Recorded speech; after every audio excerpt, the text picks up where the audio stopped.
Hello बच्चों, आइए इस प्रश्न को देखते हैं। स्तंभ एक में दी गई बंद एंथैल्पियों को स्तंभ दो में दिए गए अणुओं के साथ मिलान कीजिए तथा सही विकल्प को चिन्हित कीजिए। स्तंभ एक और स्तंभ दो हमें दिया हुआ है, जिसमें हाइड्रोजन, ऑक्सीजन और नाइट्रोजन और उनसे संबंधित एंथैल्पियों का मान हमें यहाँ पर दिया गया है। और इस प्रश्न से संबंधित हमें चार भिन्न भिन्न विकल्प दिए गए हैं। सबसे पहले हम बात करते हैं प्रश्न की मुख्य अवधारणा के विषय में। मुख्य अवधारणा, तो हम लिख सकते हैं एंथैल्पी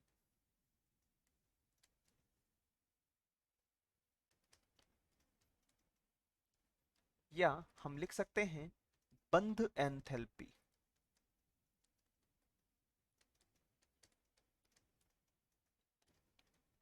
हम जानते हैं कि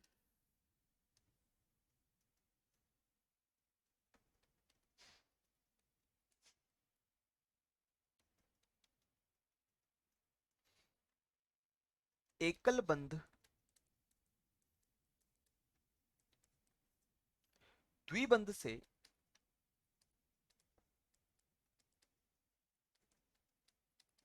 कमजोर तथा द्विबंध त्रिबंध से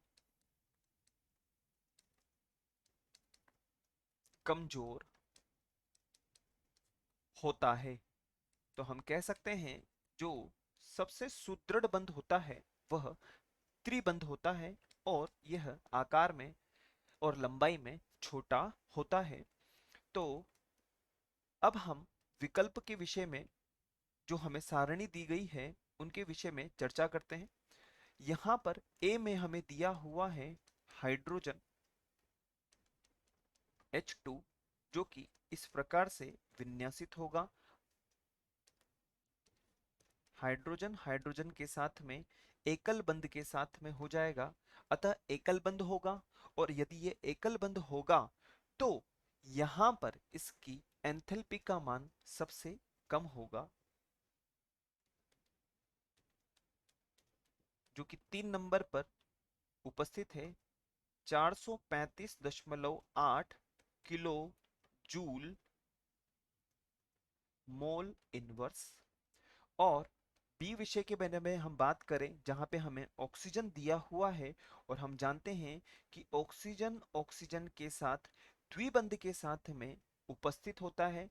और यदि हम बात करें तो एकल बंध से थोड़ा सुदृढ़ जो बंध होता है वह द्विबंध होता है, जो कि इसका मान होगा 498.0 किलो जूल मोल इनवर्स। और सी पर हमें दिया हुआ है नाइट्रोजन, और नाइट्रोजन के बारे में हमें पता है कि नाइट्रोजन नाइट्रोजन के साथ त्रिबंध के साथ में जुड़ा हुआ होता है और इसकी एंथैल्पी का मान सबसे अधिक होगा, जो कि 946.0 किलो जूल मोल इनवर्स होगा। अब हम बात करते हैं विकल्प के विषय में।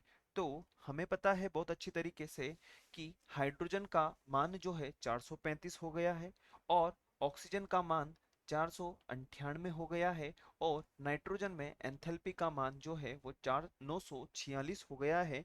अतः जो विकल्प डी है वह हमारा बिल्कुल सही होगा।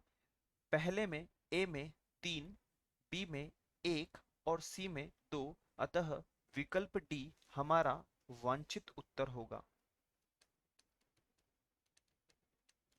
विकल्प डी हमारा वांछित उत्तर होगा। आशा है आप इसे अच्छी तरह समझ गए होंगे। धन्यवाद।